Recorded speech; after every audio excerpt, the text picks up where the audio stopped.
അസ്സലാമു അലൈക്കും വറഹ്മത്തുള്ളാ. 5 കാര്യങ്ങളിൽ നാം ശ്രദ്ധിച്ചാൽ ഈ ലോകത്തും പരലോകത്തും നമുക്ക് രക്ഷപ്പെടാൻ സാധിക്കും. അതിലൊന്ന്, ഞാൻ വലിയൊരു സംഭവമാണ് എന്ന് തോന്നാതിരിക്കലാണ്. അവനവനെക്കുറിച്ചുള്ള അമിതമായ ധാരണ ഇല്ലാതിരിക്കുക. അവനവൻ്റെ കഴിവുകൾ ബോധ്യമുണ്ടാവണം, അവനവൻ്റെ കഴിവുകളെക്കുറിച്ച് ധാരണയുണ്ടാവണം. പക്ഷേ രണ്ടാമതായി, മറ്റുള്ളവരെ ചെറുതായി കാണാൻ പാടില്ല.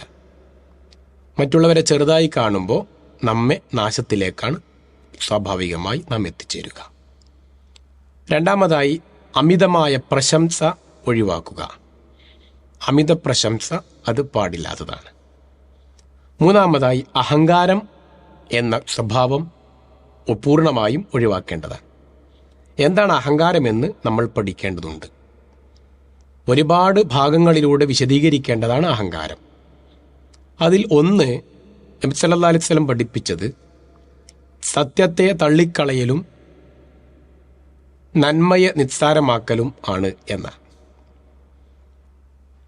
അതേപോലെ തന്നെ പ്രകടനപരത, നാലാമതായി നാം ശ്രദ്ധിക്കേണ്ടതാണ് പ്രകടനപരത.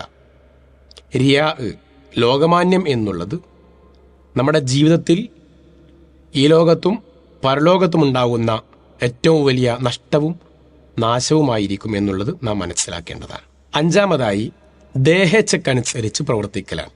വനഹൻ നബ്സ അനിൽ ഹവ ഖുർആനിൻ്റെ ഒരു പ്രഖ്യാപനമാണ്.